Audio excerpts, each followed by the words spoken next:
Hello everyone, welcome to part 12 of Castlevania Symphony of the Night. In today's portion we are going to make our way to the Inverted Library.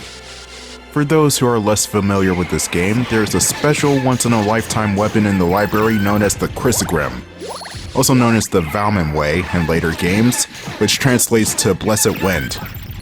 It's pound for pound the most destructive weapon in Symphony of the Night. It's powerful, it's quick, you can move with the damn thing, it's nuts. And I want it. So I'm gonna hurry up over to the library in order to grind out for the thing, because I know it's gonna take an hour. And yes, I will post a video of me trying to get Chrysogrim. I might fast forward it, I might not. It depends on how quickly I actually get the weapon. I won't spoil it, but I got the Chrysogrim pretty fucking fast.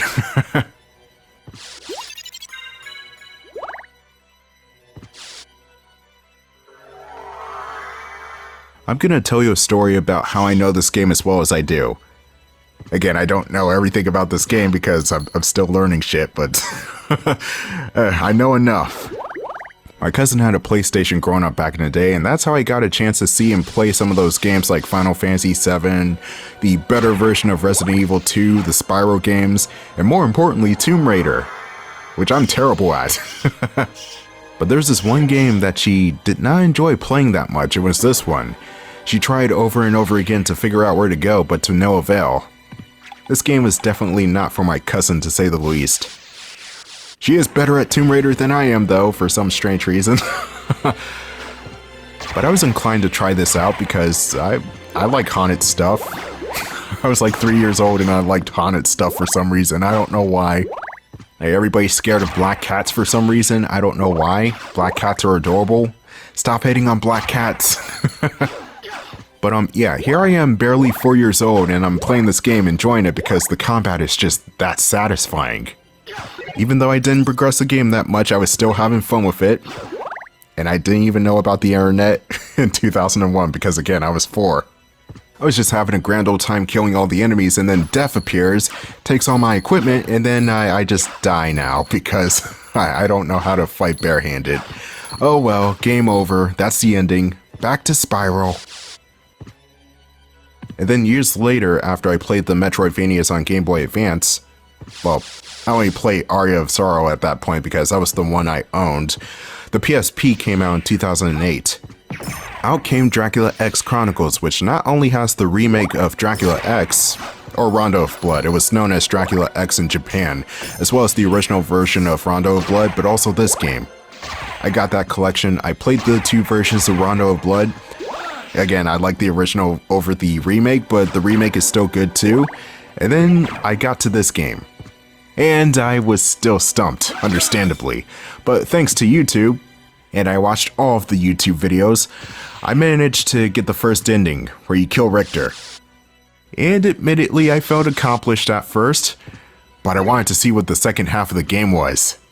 And the rest is history. I beat the second half. I didn't 100% the game, but this quickly became one of my favorites of all time.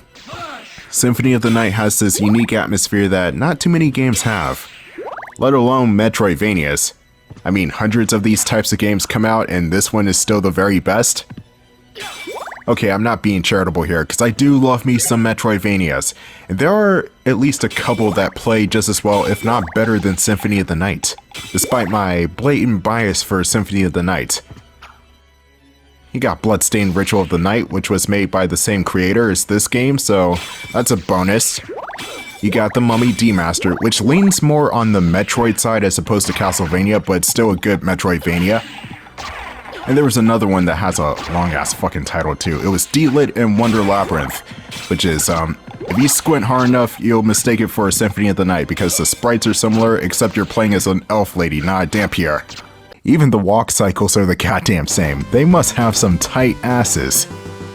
I shall dub this the Victory Strut. Apparently there was an anime from the 90s that D-Lit was based off of. I don't even know. I don't even know how I missed it. I love 90s anime. Might have not even been released here to begin with. You see, Japan always keeps the good shit. Not all of it though. Sometimes their stuff can be bad though. Blah. But that's besides the point. You want to be careful of the Gorgon enemies. They can petrify you with their stone breath, and they have tough armor. But they can be defeated because they don't have that much health to begin with.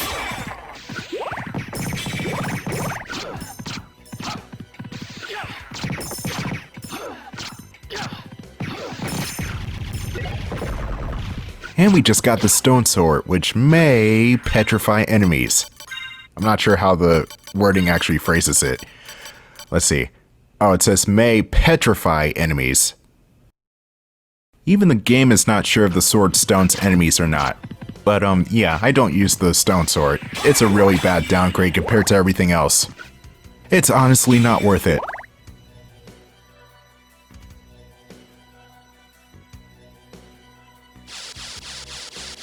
The golden stone skulls will do a number on you if you touch them. They just move up and down. Menacingly. But here I'm not ready to go that way. That's not where the library's at. So let's backslide just to save some time. I think I said in an earlier part that Harmony of Dissonance brought back the backdashing, as well as introducing the forward dash. Every other Castlevania game did not have this feature, at least the forward dash, and Circle of the Moon just had you do a baseball slide, kind of like Mega Man. The slide from Circle is not the best admittedly, but it does damage small enemies, so I'll take the good with the bad on that one.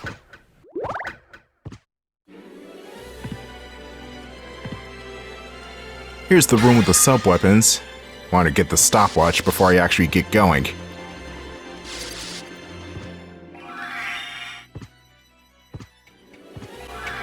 Let's just dash straight through the armored knights. They'll just impede my progress if I fight them. And we're about to come across the spike traps. Oh, I hate this room. I hate it, I hate it, I hate it. Ow! Fuck! It doesn't help that the Nova Skeletons are here too. Touching them is absolutely fine. Touching their crotch beams, it's not. Be careful of their crotch beams. It gets everywhere. And it can be a pretty sticky situation if you get hit by it. So don't get hit by it. It's pretty nasty.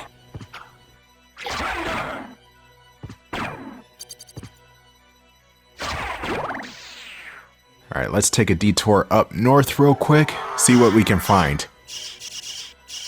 Absolutely nothing as of yet. Oh, here we go. Ha! Way too fast for you.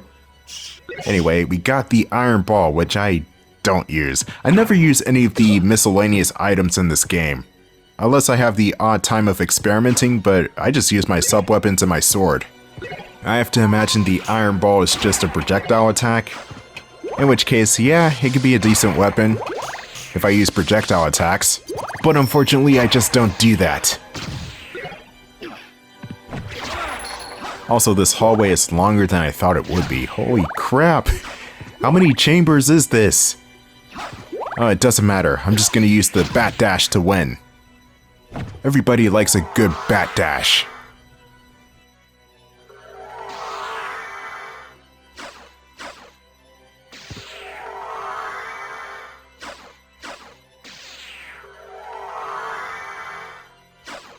Should be getting closer to the library, but first we need to go through the castle walls. This area is more or less the same as it was in the regular version, but instead of regular skeletons, we got Nova Skeletons. You know how I feel about those guys and their radiant pelvis. That is an absolute danger to somebody's health. I think you should get checked out for it. Crotch lasers, never a good thing. Oh hey, we got a dim sum set. Haven't had dim sum in a while. Those can be really good, depending on who cooks them. But they can be good. I just like Chinese food in general. Alright, so we got the chatelle and we got a hammer.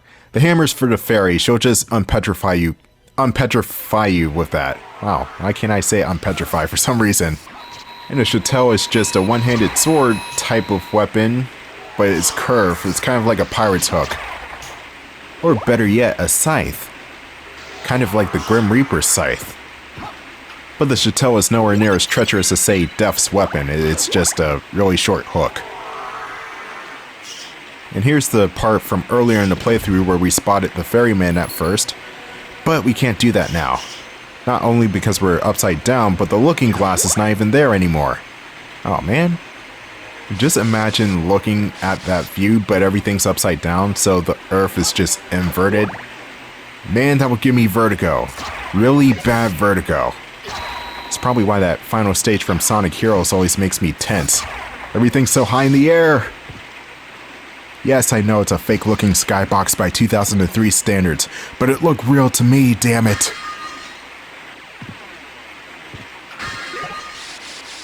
And that was a luck potion. Word of advice, get as many luck potions as you can. Also, be sure to equip anything that increases your overall luck when grinding out for the Chrysogram, like the a la carte equipment. That will make your overall time of grinding out for Chrysogram even easier. Anyway, here's Frankenstein's monster, who looks a bit different than he usually does. I don't know why this game dubs him as the creature instead of the monster, but different alias, I guess? I don't know. I always known him as the monster or Frankenstein's monster. Not Frankenstein, that's the actual guy. Anyway, this boss is super easy. He's super slow. Even when he's doing the spin dash across the room, you could just jump over him. He's slow to attack, so you can get 2 or 3 good shots in on him before you have to move. But other than that, Frankenstein's monster, also known as the creature, is defeated. And we got the Tooth of Vlad. We got 2 more relics to retrieve. And with that said, that's going to do it for this part of Castlevania Symphony of the Night. It was a shorter episode than I thought. But next episode's going to be slightly longer. We're going to go into the library to check some stuff out. Like and subscribe and all that good YouTube stuff, and I will see you later.